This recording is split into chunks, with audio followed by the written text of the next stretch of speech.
Deep beneath the fertile soil of the Peloponnese, an entire metropolis lay hidden in absolute darkness for over 2 millennia. It did not slowly decline through the ravages of prolonged war, nor did it fade away as lucrative trade routes shifted to favor newer, more modern ports. Instead, it was erased in a single, terrifying winter night, leaving behind nothing but a profound silence and a ripple of terror that would forever alter the mythology of the ancient world. Long before the legions of Rome marched across the Mediterranean, the northern coast of the Peloponnesian Peninsula was dominated by a thriving cultural and political epicenter. This was Helike, the undisputed capital of the Achaean League and a radiant beacon of early Hellenic civilization. Situated on a broad, sweeping coastal plain overlooking the Gulf of Corinth, it was a city of monumental architecture, bustling markets, and immense regional influence, commanding the unwavering loyalty of 12 surrounding towns.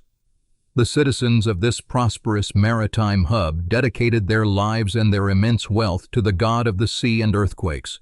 The magnificent sanctuary of Heliconian Poseidon was renowned throughout ancient Greece, drawing countless pilgrims from across the Aegean Sea who sought the favor of the unpredictable deity. Towering bronze statues gleaming in the Mediterranean sun stood as enduring testaments to their absolute devotion, while the sacred groves offered quiet, shaded sanctuary to weary travelers and ambitious merchants who navigated the treacherous, wind-swept waters of the Gulf.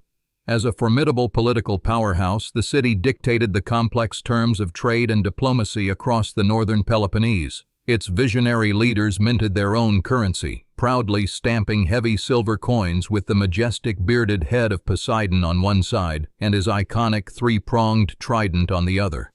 This maritime authority allowed the Achaeans to project their formidable power far beyond their immediate shores, establishing distant, wealthy colonies in southern Italy and shaping the cultural landscape of the wider Mediterranean basin. Yet, the very geographic advantages that fueled this immense prosperity also positioned the metropolis directly atop a hidden, slumbering leviathan. In the bitter winter of 373 BCE, the natural world began to exhibit deeply unsettling and highly anomalous behavior. Historical accounts meticulously recorded from the era speak of a strange, unnatural quiet descending upon the region, followed closely by a mass, frantic exodus of animals. Mice, snakes, centipedes, and insects were observed fleeing the coastal plain in vast numbers, retreating desperately toward the safety of the inland mountains. The human inhabitants, tragically unaware of the catastrophic geological forces building beneath their very feet, remained in their homes, perhaps interpreting the bizarre animal migration as a mere passing curiosity. Then, without any further warning from the earth or the sky, a catastrophic earthquake violently struck the Gulf of Corinth. The seismic rupture was of such immense, incalculable magnitude that it shattered the deep bedrock, collapsing heavy stone buildings instantly and throwing the dark, winter night into absolute chaos as the ground liquefied beneath the sprawling urban center. The sheer, unbridled violence of the tectonic shift triggered an immediate and devastating secondary disaster along the coast.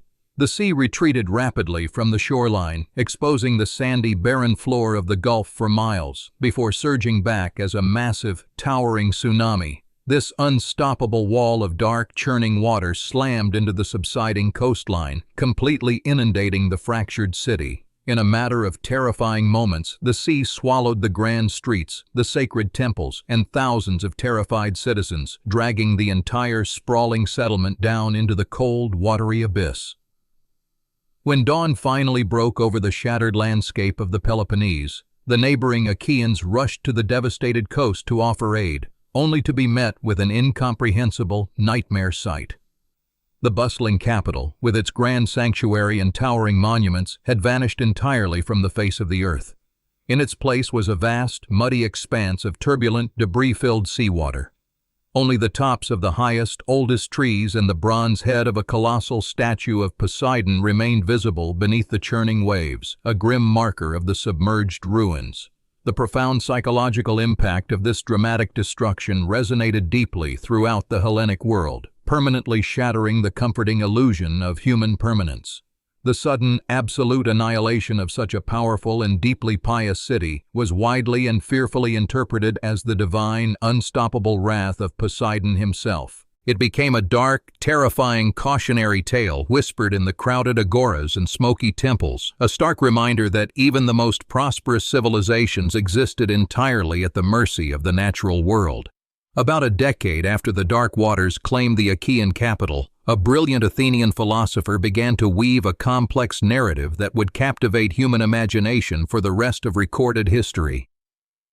Plato, deeply attuned to the violent political and natural upheavals of his turbulent time, sought a compelling, unforgettable allegory to warn his contemporaries about the grave dangers of imperial hubris and moral decay. The recent, terrifying fate of the neighboring coastal powerhouse provided the perfect, chilling foundation for his ambitious philosophical dialogue. Drawing upon the lingering collective trauma of the catastrophic event, Plato masterfully crafted the enduring legend of Atlantis, an advanced, wealthy maritime empire that angered the divine pantheon and was subsequently plunged into the unforgiving ocean in a single day and night of misfortune.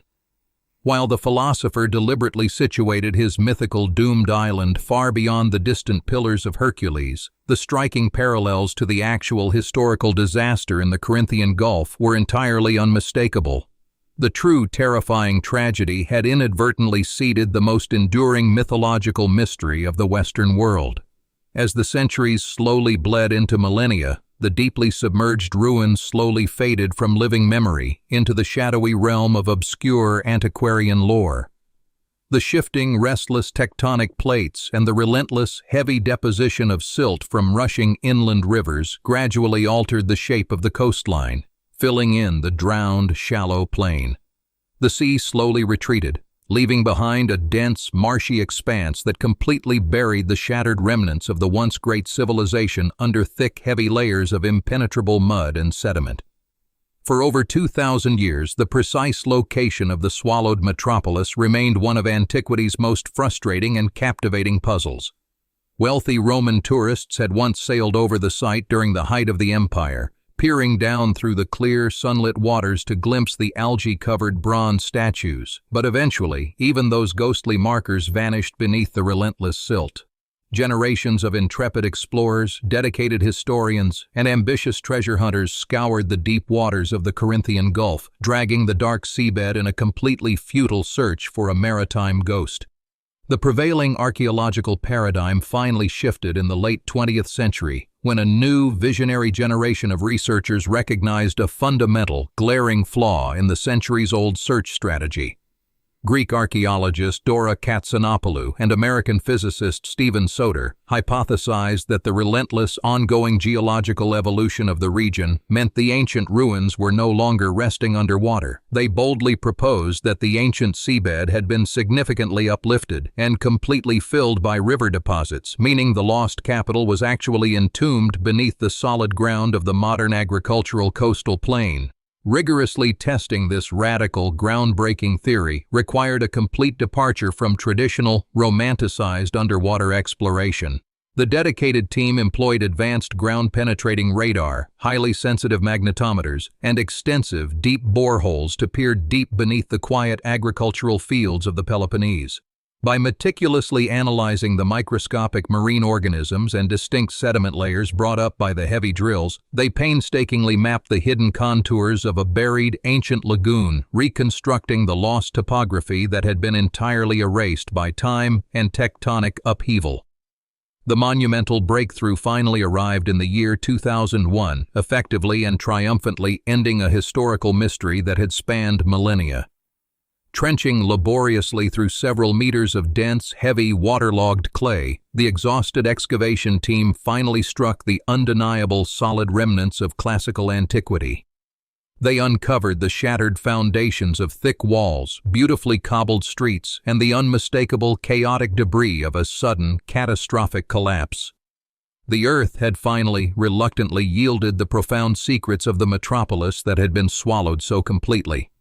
Among the most profound and emotionally resonant discoveries pulled from the dark, heavy mud were the very symbols of the ancient city's maritime authority. Excavators carefully and reverently brushed away the damp clay to reveal delicate silver and bronze coins, perfectly preserved in the dark, anaerobic environment. There, gleaming faintly in the modern, unfiltered light, was the unmistakable trident of Poseidon, the patron deity whose wrathful, unpredictable domain had ultimately claimed the immense wealth and the devoted worshippers he had supposedly protected. Exploring the newly opened site revealed a haunting, tragic tableau of daily, vibrant life violently and permanently interrupted. Because the sprawling settlement had been instantly buried by the massive tsunami and the subsequent heavy mudslides, it had remained completely inaccessible to the opportunistic looters and scavengers who typically stripped ancient sites of their valuables. The dark ruins offered a pristine, entirely untouched snapshot of classical civilization, a remarkable time capsule sealed by natural disaster and preserved by the very earth that had destroyed it. The meticulous, painstaking excavation brought to light intimate domestic artifacts that spoke quietly of the ordinary people who perished in the sudden dark. Intact terracotta storage vessels, heavy weaving loom weights, and the scattered, poignant remnants of evening meals were found exactly where they had been terrifiedly abandoned when the earth began to roar. The silent, broken stones and shattered painted pottery provided a deeply moving connection to the individuals who lived, loved, and died in the shadow of the imposing mountains. The extraordinary, near-miraculous preservation of these fragile artifacts highlighted the highly unique and terrifying geological mechanics of the ancient tragedy.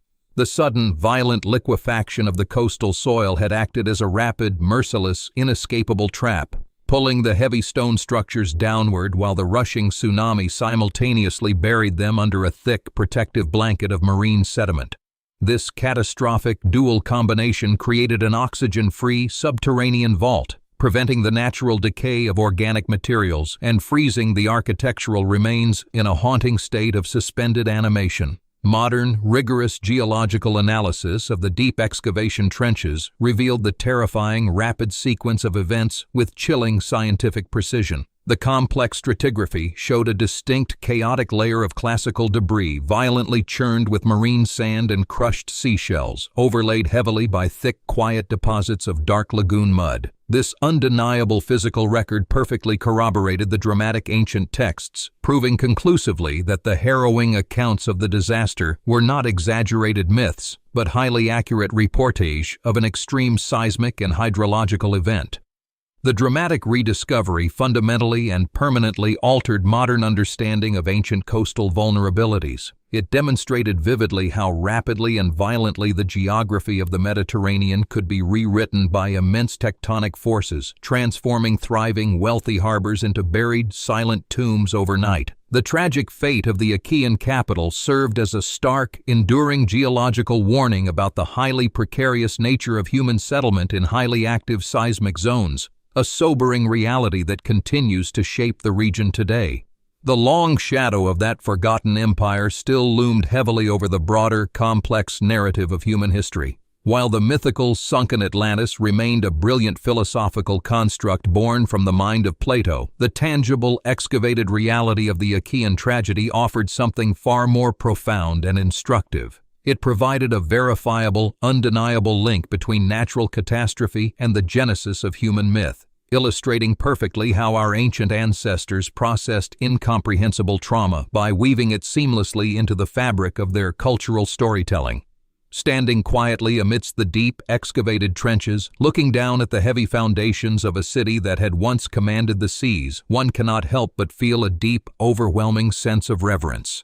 The silent, enduring testament of the unearthed stones bridges the vast, incomprehensible chasm of time, connecting the modern observer directly to the sheer terror and the fragile humanity of that fateful winter night. The recovered artifacts do not merely represent a lost culture. They are the enduring, powerful echoes of lives unexpectedly and violently extinguished.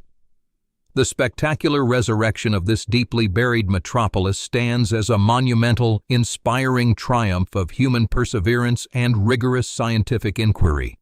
It reminds us powerfully that the earth holds its deepest secrets closely, but rarely forever.